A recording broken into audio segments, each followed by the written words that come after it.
Listen carefully. What I'm about to tell you will make you uncomfortable, maybe even angry. But that anger, that's the first sign you're waking up. You've been trained since childhood to ask for permission to speak, permission to leave, permission to dream, permission to act. And right now, at this exact moment, you're still doing it. You're waiting for someone to tell you it's okay to step into your power. You're waiting for a boss to promote you. You're waiting for a mentor to validate you. You're waiting for the universe to give you a sign. But here's the brutal truth nobody wants to say out loud. While you're waiting, someone else is taking. While you're asking, someone else is commanding. While you're hoping, someone else is building the exact life you dream about. The world doesn't reward the polite. It rewards the decisive, the ones who see what they want and move toward it without checking if everyone's comfortable first, the ones who understand that authority isn't given, it's claimed. Machiavelli watched this play out 5 centuries ago. He saw good men get crushed while ruthless strategists rose to power, not because they were smarter, not because they were luckier, but because they understood one simple principle. Permission is a trap designed to keep you controllable. Think about your workplace right now. The person making decisions isn't necessarily the most qualified. They're the one who acts like they deserve to make decisions. The person getting promoted isn't always the hardest worker. They're the one who carries themselves like they've already been promoted. The person commanding respect isn't the nicest. They're the one who set boundaries and enforced them without apology. This is the game, and you've been playing it wrong your entire life. Today, that changes. In the next few minutes, you're going to learn the 7 dark laws that separate people who ask for permission from people who command authority. These aren't theories. These aren't motivational speeches. These are psychological weapons that have been used for centuries by people who understood power at its deepest level. Some of you will resist this knowledge.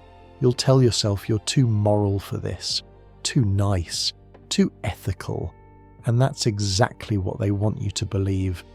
Because a person who thinks strategy is evil will never compete with people using strategy against them every single day. Before we go further, I need you to do something. Drop this affirmation in the comments right now. I take what is mine. Say it out loud if you're alone. Feel how it sits in your chest, that discomfort you're feeling. That's the cage they built around you starting to crack. Now let's break it completely. The permission trap. Your entire life has been one long training program, and you didn't even know you were being trained. From the moment you could walk, adults taught you to raise your hand before speaking, to ask before taking, to wait your turn, to defer to authority, to seek approval before acting, and they wrapped all of this in pretty language about respect and civility and being a good person. But here's what they never told you. This training wasn't designed to make you good. It was designed to make you manageable. Think about it clearly.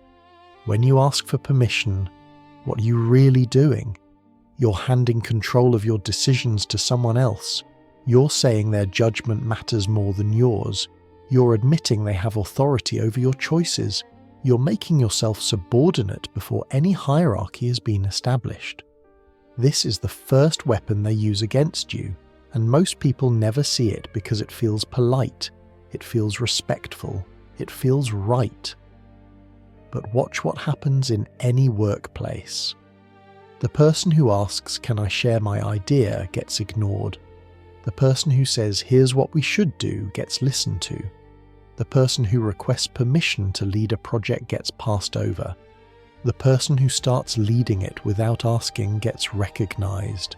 Same person, same skills, different approach, completely different results. Machiavelli understood this with brutal clarity. He wrote that people judge more by appearances than reality. When you ask for permission, you appear weak. When you act with authority, you appear powerful. And the world responds to that appearance faster than it ever responds to your actual capabilities. The permission trap works because it exploits your desire to be liked. You don't want to seem arrogant. You don't want to offend anyone. You don't want to step on toes. So you wait, you defer, you ask. And while you're busy being considerate, someone else is being decisive. Let me show you how this plays out in real life. Two employees have the same idea for improving a process. Employee A schedules a meeting, prepares a presentation, asks for feedback, waits for approval, and hopes someone implements it. Employee B writes a proposal, starts implementing small pieces, reports progress at the next meeting, and asks for resources to scale it. Who gets credit? Who gets promoted? Who builds a reputation as a leader? The answer is obvious, but most people keep choosing to be employee A because they've been conditioned to believe that's the right way. That's the respectful way. That's how good people operate, and that's exactly why they stay stuck. Here's the psychological truth they don't want you to understand. Every time you ask for permission, you reinforce someone else's authority over you. Every time you wait for approval, you train people to see you as subordinate. Every time you defer a decision, you signal that you're not ready to lead. And people believe what you show them.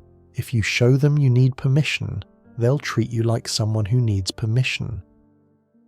If you show them you take authority, they'll treat you like someone who has authority. This is why confidence isn't about feeling ready. It's about acting ready before you feel it. It's about claiming space before anyone offers it to you. It's about treating yourself like someone who deserves authority until everyone else starts treating you that way too. The permission trap has cost you years of progress. It's cost you promotions. It's cost you respect. It's cost you money. Because every time you waited for someone to tell you it was okay to move forward, someone else moved forward without waiting. So here's your first law, the foundation everything else builds on. Law 1. Act first, apologize. Never stop asking if you can. Start doing and see who stops you. This is the law that separates followers from leaders, watchers from doers. People who ask from people who command. Most people have this backwards. They think you earn authority first, then you act with authority. But that's not how power works. You act with authority first, then people recognize you have it. Think about every leader you've ever respected. Did they wait for permission to lead? Did they ask if it was okay to make decisions? Did they defer to others before taking action? Never. They saw what needed to be done and they did it. They made the call and dealt with consequences later. They moved forward and let others catch up. This isn't recklessness. This is strategic boldness. There's a massive difference. Reckless people act without thinking. Bold people act after thinking, but before everyone else is comfortable. Reckless people ignore consequences. Bold people accept consequences as the price of progress. Reckless people create chaos. Bold people create momentum. The world needs your boldness, but it's been trained out of you. You've been taught to wait, to check, to confirm, to seek approval, and every time you do that, you leak power. Here's how this law works in practice. You have an idea that could improve your department. The old way is to write it up, schedule meetings, present to stakeholders, wait for feedback, revise based on comments, wait for approval, then maybe implement. The new way, build a small version, test it, get results, show those results at the next meeting. Say, this worked, here's how we scale it. I need these resources. You're not asking permission. You're reporting progress and requesting support. Same idea. completely different energy. One makes you look like someone who needs supervision, the other makes you look like someone who gets things done. Machiavelli once said, "It is better to act and repent than not to act and regret."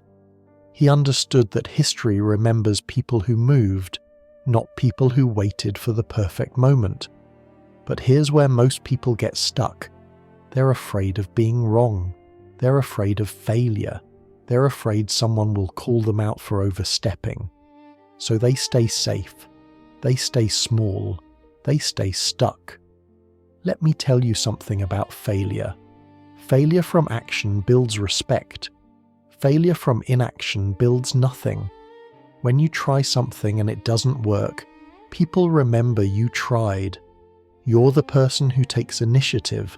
When you do nothing because you're waiting for permission, you're invisible, and invisibility is career death. Think about your current role. How many decisions do you avoid making because technically someone else should make them? How many problems do you see but don't solve because it's not officially your job? How many improvements do you think about but never implement because you're waiting for someone to tell you it's okay? Every single one of those moments is a missed opportunity to demonstrate leadership. Every single one is a chance for someone else to step up while you step back. The person who fixes problems without being asked gets promoted. The person who implements solutions without permission gets recognized. The person who takes responsibility without waiting for it to be assigned gets authority.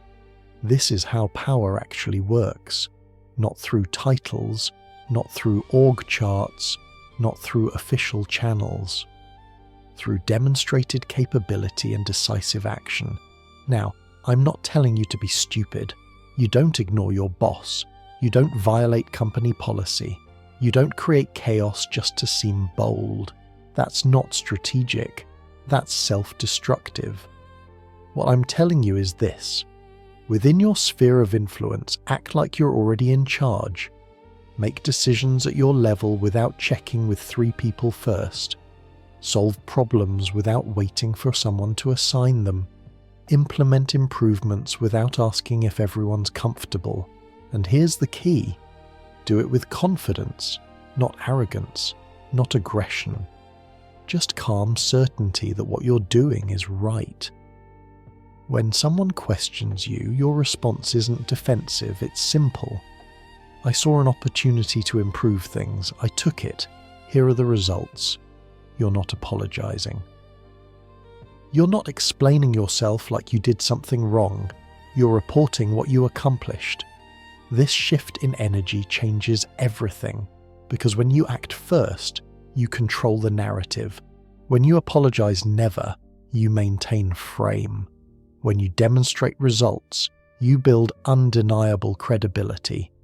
The people who rise fastest aren't the most qualified. They're the ones who act like they're already at the level they want to reach. They don't wait for the promotion to start leading. They lead first, then the promotion follows. Drop this affirmation in the comments. I act with authority. Law 2.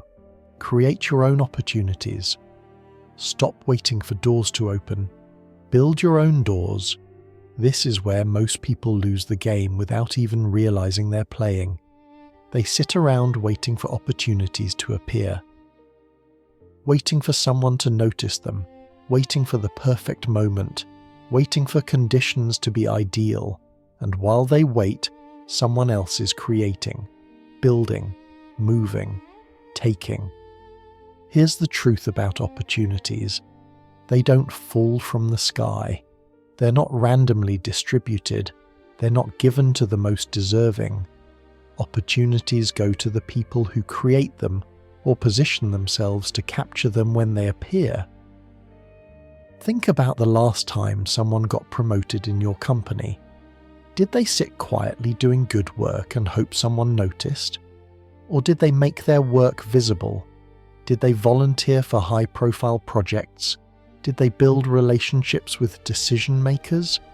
Did they create situations where their value became undeniable?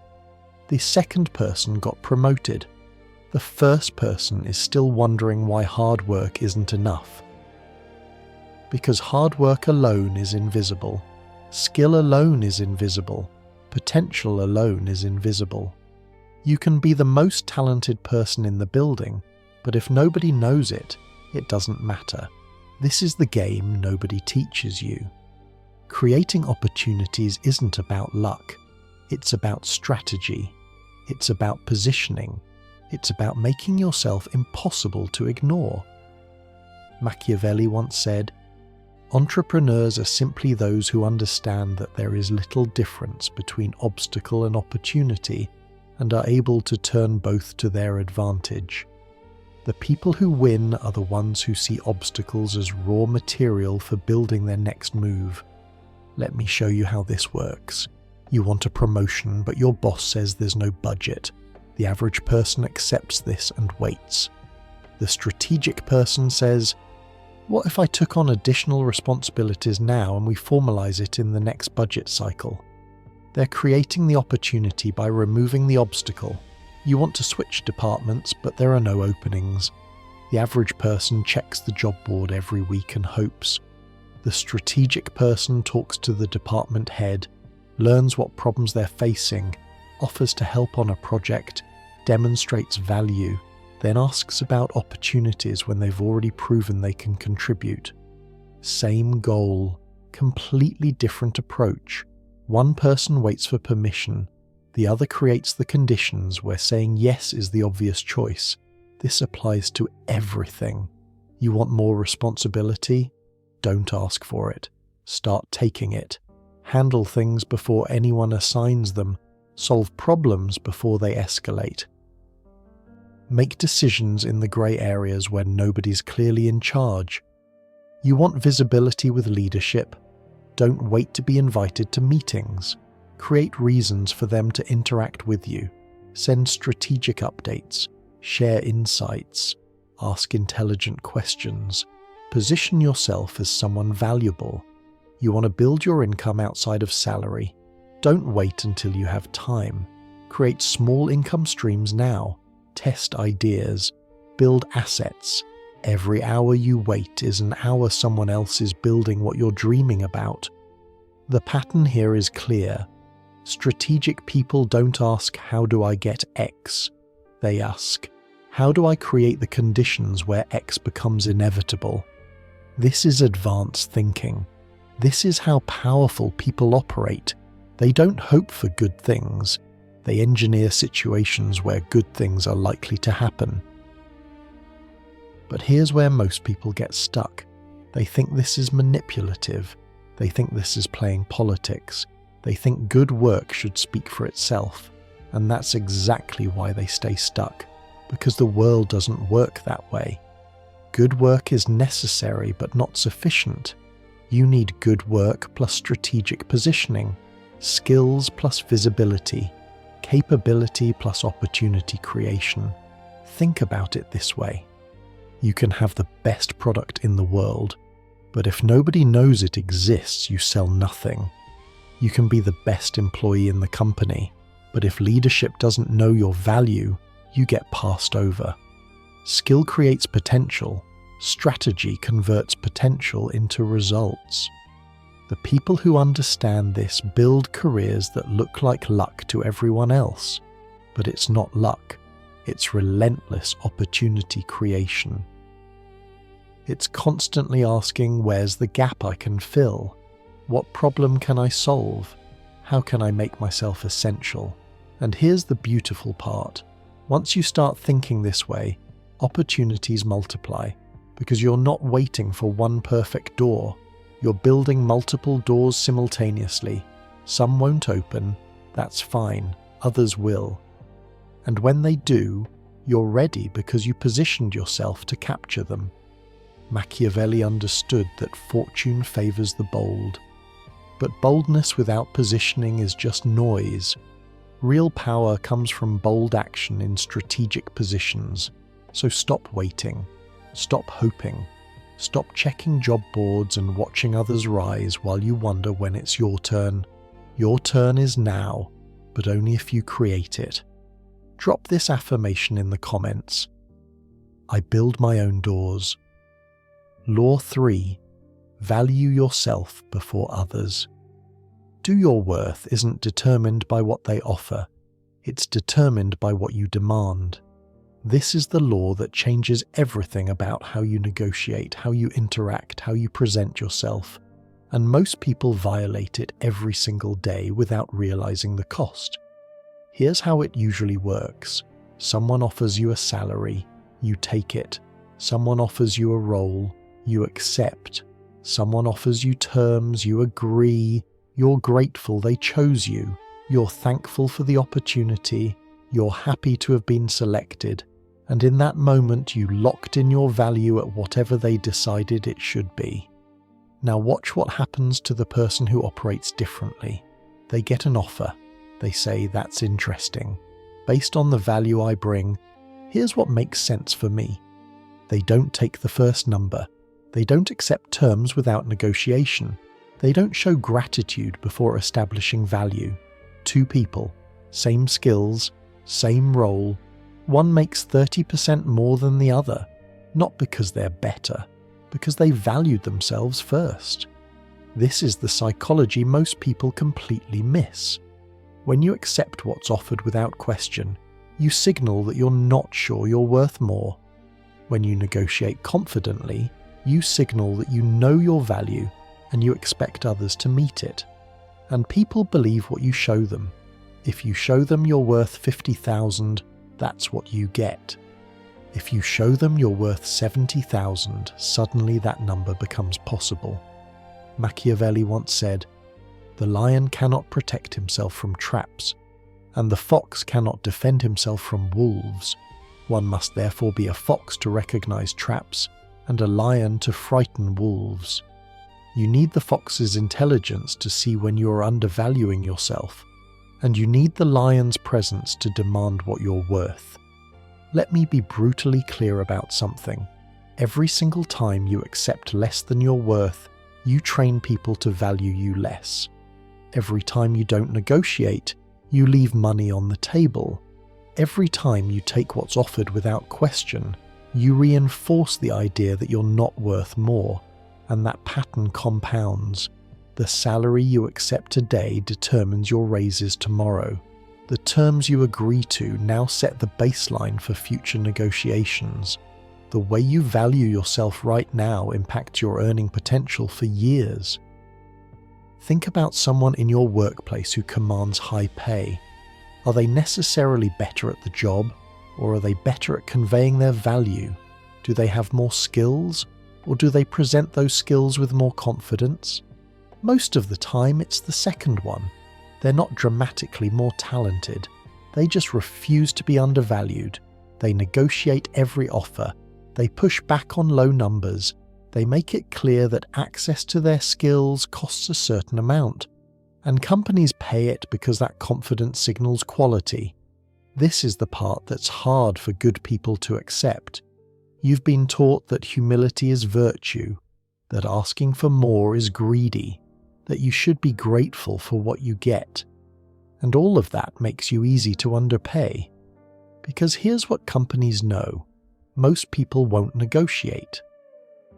Most people will take the first offer. Most people are so relieved to be chosen that they'll accept whatever terms are presented.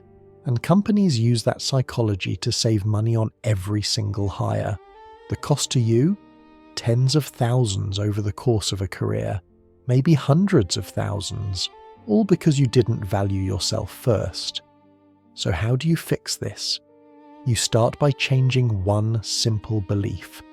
Your worth is not determined by what someone offers to pay you. Your worth is determined by the value you create. And if they want access to that value, they need to meet your price. This doesn't mean being unreasonable. It doesn't mean demanding ridiculous numbers.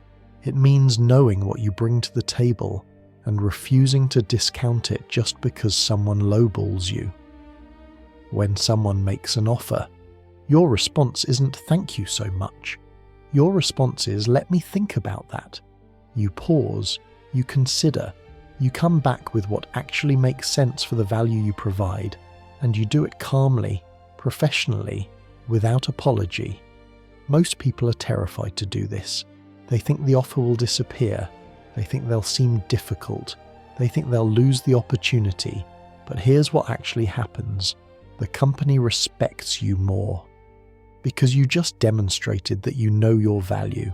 And people who know their value are people worth paying for.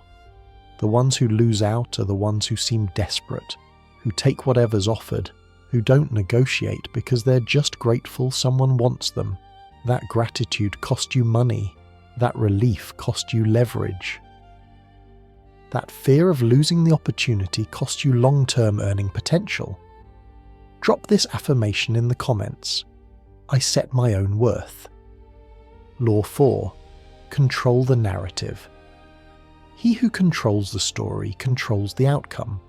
Most people think success is about doing good work and letting that work speak for itself. And this belief is exactly why talented people get passed over while mediocre politicians rise to the top. Because work doesn't speak for itself, you speak for your work. And if you're not controlling the narrative around your contributions, someone else is. Or worse, there is no narrative and you're invisible. Think about how decisions actually get made in your workplace. Does leadership have perfect information about everyone's contributions? Do they watch every meeting, read every email, track every project? Of course not. They operate on stories, summaries, perceptions, narratives, and those narratives are being shaped whether you're actively shaping them or not. The person who gets promoted isn't necessarily the one who did the most work. It's the one whose work is most visible. The person who gets credit for the project isn't always the one who contributed the most. It's the one who positioned themselves as the leader. The person who's seen as essential isn't always the most skilled. It's the one who made their value obvious. This is narrative control, and it's the most underutilized tool in any career. Machiavelli understood this completely. He wrote that men judge more by the eyes than by the hands, meaning people believe what they see more than what actually happened. If they see you as a leader, you're a leader. If they see you as support, you're support, regardless of your actual role. So how do you control the narrative? You do it strategically and consistently. First, you make your work visible. This doesn't mean bragging. It means communicating. Send updates on projects, share wins with stakeholders, present results at meetings, write summaries that get forwarded up the chain. Every time you complete something valuable, you create a touch point that reinforces your contribution. Most people finish a project and move on to the next one. Strategic people finish a project, document the results, share the impact, and connect it to business outcomes. Same work, completely different perception. Second, you associate yourself with success. When a project goes well, you're visible in the celebration. When wins happen, your name is connected. When problems get solved, you're part of the solution team. You're not taking credit for things you didn't do. You're ensuring credit for things you did do doesn't get lost. Because here's what happens otherwise. Someone else takes credit, or the win gets attributed to the team, and nobody remembers individual contributions. Or leadership assumes it happened naturally without recognizing the effort behind it. Third, you shape how others talk about you. This is subtle, but powerful. When someone asks what you do, your answer isn't your job title. It's the value you create. When someone asks about a project, you don't just describe tasks, you describe impact. When someone introduces you, you've already given them language that positions you strategically. This is how personal brands get built, not through self-promotion, through consistent narrative control. Now, I know what some of you are thinking. This feels gross. This feels like politics. This feels like you're playing games instead of just doing good work. and that resistance is exactly what keeps talented people stuck, while less talented politicians rise. Because this isn't games, this is reality. Decisions are made based on perception. Perception is shaped by narrative, and if you're not actively shaping that narrative, you're leaving your career to chance. Think about someone in your company who everyone sees as a high performer. Are they actually doing more work than you, or are they just better at making their work visible? Do they have more skills, or do they present those skills more effectively? Most of the time, the difference isn't capability, it's communication. They've mastered the art of making sure people know what they contribute, and because people know, they get opportunities, recognition, and advancement. This is the game, and pretending the game doesn't exist doesn't make you noble, it makes you stuck. So here's what you do starting today. After every significant contribution, send a brief update to relevant stakeholders, not bragging, just, here's what we accomplished and here's the impact. Build this habit. Make it routine. Make your contributions visible as part of your workflow. When someone asks what you're working on, don't just describe tasks. Describe the problem you're solving and the value that creates. Connect your work to business outcomes. Help people understand why what you do matters. When opportunities come up, remind people of relevant experience, not aggressively. Just, I actually worked on something similar last year. Here's what we learned. Position yourself as the obvious choice by controlling the narrative around your capabilities. Narrative control isn't manipulation. It's strategic communication. It's taking responsibility for how your work is perceived instead of hoping people figure it out on their own. Drop this affirmation in the comments. I control my story. Law 5. Build assets, not just income. Your salary is someone else's permission for you to survive. Your assets are your permission to thrive. This is the law that separates people who work their entire lives from people who build freedom. And most people violate it every single day by focusing entirely on the wrong thing. They chase higher salaries, bigger titles, better benefits, more impressive job descriptions.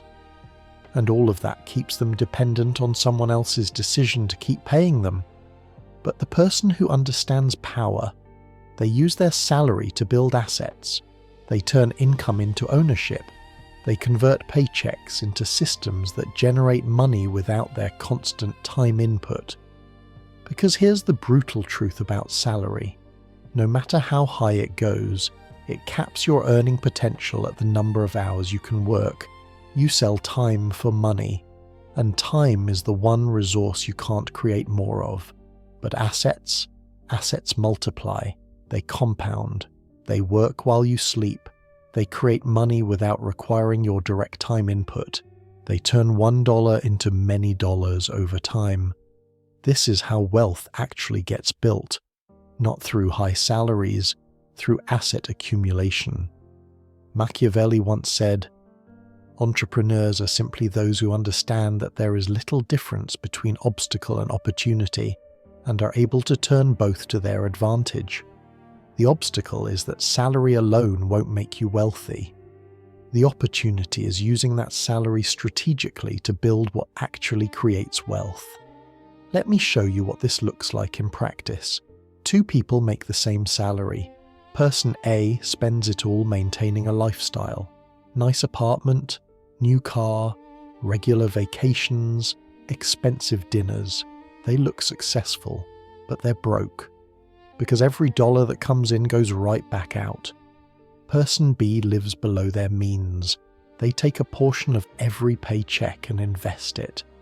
Not in get-rich-quick schemes, in real assets, index funds, real estate, a side business, dividend stocks, things that generate returns over time. 5 years later, Person A still needs their job to maintain their lifestyle. Person B has options. 10 years later, Person A is still dependent on their employer. Person B's assets are generating income that reduces their dependence on salary. Same starting point, completely different outcomes. The difference: one person traded income for lifestyle, the other traded income for assets. This is the game wealthy people play. They don't chase income, they chase ownership. They don't optimize for salary, they optimize for asset accumulation. They don't measure success by how much they make, they measure it by how much they own that generates income. And this isn't just for rich people. This is for anyone who wants to stop being completely dependent on their employer's willingness to keep paying them. Think about your current situation. If you lost your job tomorrow, how long could you maintain your life? A month? 3 months? 6 months? For most people, the answer is terrifyingly short, because they've built a lifestyle dependent on continuous salary, but no assets that generate income independently. Now imagine having investments that generate $2,000 a month, or a side business that brings in $3,000, or rental income that covers your basic expenses. Suddenly losing your job isn't catastrophic, it's an inconvenience. Your negotiating power changes completely because you're not desperate. Your career choices change because you can afford to walk away from bad situations. Your stress levels drop because you're not entirely dependent on someone else's decision. This is freedom, and it comes from asset building, not salary chasing. So how do you start? You make a decision today. A portion of every paycheck goes toward building assets before it goes toward lifestyle. 10% minimum, 20% if you're serious, 30% if you're committed to building freedom fast. That money doesn't go to things that lose value. It goes to things that generate returns. Stock market index funds that compound over time, real estate that produces rental income, a side business that creates multiple income streams, digital assets that generate passive revenue, education and skills that increase your earning power. Every dollar you invest in assets is a dollar working for you instead of you working for that dollar. And over time, the compounding effect becomes powerful. Your assets grow. They generate returns. Those returns get reinvested. The growth accelerates. This is how people break free from complete salary dependence. Not through lottery wins, not through inheritance, through disciplined asset accumulation over time. But here's where most people fail. They know this intellectually, but they don't do it. They intend to start investing next month. They plan to build that side business eventually. They think about real estate but never actually buy anything. And years pass with nothing built because intention without action is just hope. The person who wins makes the decision today and acts on it immediately. Opens the investment account, buys the first property, launches the side business, takes action while everyone else is still planning. Drop this affirmation in the comments. I build wealth systems. Law 6. Strategic relationships over popularity. Stop trying to be liked by everyone. Start being valuable to the right people. This is the law most people completely misunderstand because it conflicts with everything they've been taught about being nice and making everyone happy. But here's the reality. Trying to be liked by everyone makes you powerless. Spreading your energy across hundreds of shallow relationships builds nothing. Being popular doesn't create opportunities. Being strategically connected does. The person who understands power doesn't collect contacts. They build strategic relationships with people who can open doors, create opportunities, and accelerate progress. They're not rude to others. They're just intentional about where they invest relationship energy. Because time is finite. Energy is limited. You can't build deep, valuable relationships with everyone, so you choose. And that choice determines your trajectory more than almost anything else. Think about the most successful people you know. Are they friends with everyone? Do they try to please every person they meet? Do they spread their social energy evenly across all relationships? Never. They have a small circle of strategic relationships that matter, and they invest heavily in those relationships while being polite but distant with everyone else. This isn't cold. This is strategic. This is understanding that real opportunities come from deep relationships with the right people, not shallow relationships with everyone. Machiavelli once said, "It is better to be feared than loved, if you cannot be both." What he meant is that respect from important people beats affection from unimportant people every single time. One creates opportunities. The other creates nothing. So who are the right people? They're the ones who have what you want: authority, resources, connections, knowledge, opportunities. They're the people who can help you reach your goals, and they're the people you can provide value to in return. This is key. Strategic relationships aren't one-sided. You're not just taking, you're identifying people you can help while they help you. You're building relationships based on mutual value, not just networking for personal gain. Let me show you how this works. You want to move into a different role. The average person applies online and hopes. The strategic person identifies who makes hiring decisions, finds ways to provide value to them, builds a relationship over time. Then when opportunities arise, they're top of mind. You want to learn a skill. The average person takes an online course alone. The strategic person finds someone who's mastered that skill, offers to help them with something they need, learns from them directly while providing value. You want to build a business. The average person works alone and struggles. The strategic person connects with others building similar businesses, shares knowledge, collaborates on projects, builds a network that accelerates everyone's progress. Same goals, completely different approaches. One person relies on individual effort and luck. The other leverages strategic relationships to multiply their results. But here's where people get stuck. They think this is manipulative. They think using relationships for career advancement is somehow wrong. They think genuine relationships shouldn't have strategic value. And this is exactly why they stay stuck. Because every relationship has strategic value. The question isn't whether relationships help your career. It's whether you're intentional about building the right ones. Your close friends shape your thinking. Your mentor shapes your growth. Your professional network shapes your opportunities. Your family shapes your support system. Every relationship impacts your life strategically, whether you acknowledge it or not. The person who understands this doesn't feel guilty about being intentional. They just recognize reality and act accordingly. So here's what you do. Identify 5 to 10 people who could significantly impact your trajectory. People with authority, people with resources, people with knowledge, people with connections, people ahead of where you want to be. Then figure out how you can provide value to them, not in a transactional way, in a genuine way. What problems do they have that you could help solve? What work could you take off their plate? What value could you create that they'd appreciate? Reach out, offer value, build the relationship, not with the immediate goal of getting something, with the long-term goal of building mutual value. And over time, those relationships create opportunities that would never exist otherwise.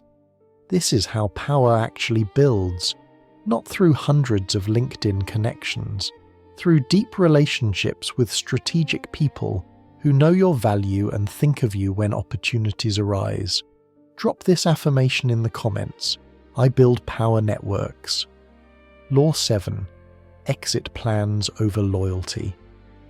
Your company, loyalty is not returned. Your exit options are your real security. This is the final law, the one that ties everything together, the one that makes all the other laws possible. Because here's the truth nobody wants to admit. Your company will replace you the moment it's financially convenient. Your boss will let you go when budget cuts happen. Your employer will choose profit over people every single time. That's not evil. That's business.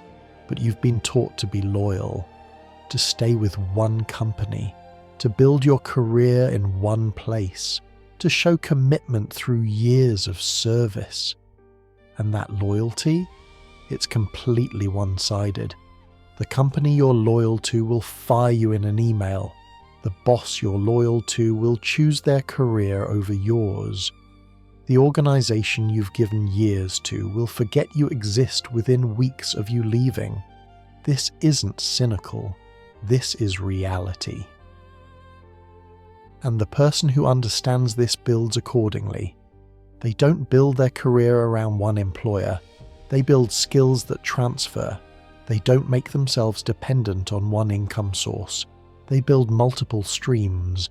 They don't stay somewhere out of loyalty. They stay while it serves their growth and leave when it doesn't. Because real security doesn't come from loyalty. It comes from options, and options come from building yourself into someone with exit plans. Machiavelli understood that power lies in independence. The moment you need something too much, you give others power over you. The moment you can walk away, you command respect. Think about your current job. If they cut your salary tomorrow, could you leave? If they treated you poorly, could you walk away? If better opportunities appeared, could you take them? For most people, the answer is no, because they've made themselves dependent. They've built their lifestyle around their salary. They've stayed in one role so long, they're not sure they're marketable elsewhere. They've become specialists in company-specific skills that don't transfer. They've trapped themselves through misplaced loyalty. Meanwhile, the person with exit plans operates differently. They continuously build marketable skills. They maintain relationships outside their company. They invest in assets that reduce income dependence. They keep their options open. And because they can leave, they never have to. Because the company knows losing them would be painful. Because their boss knows they're there by choice, not necessity. Because they have leverage. This is the ultimate power move. Building yourself into someone who doesn't need any particular job, someone with options, someone who participates in employment by choice, not desperation. So here's your final assignment. Build your exit plan, not because you're leaving, because having the option to leave changes everything about how you're treated while you stay. Drop this final affirmation in the comments. I keep my options open. The choice. You've just learned the 7 laws that separate people who ask for permission from people who command authority. You've seen how the game actually works. You've been shown the strategies that have been used for centuries by people who understood power at its deepest level. Now you have a choice to make. You can close this video and go back to asking for permission, waiting for approval, hoping someone notices you. Playing by rules designed to keep you controllable.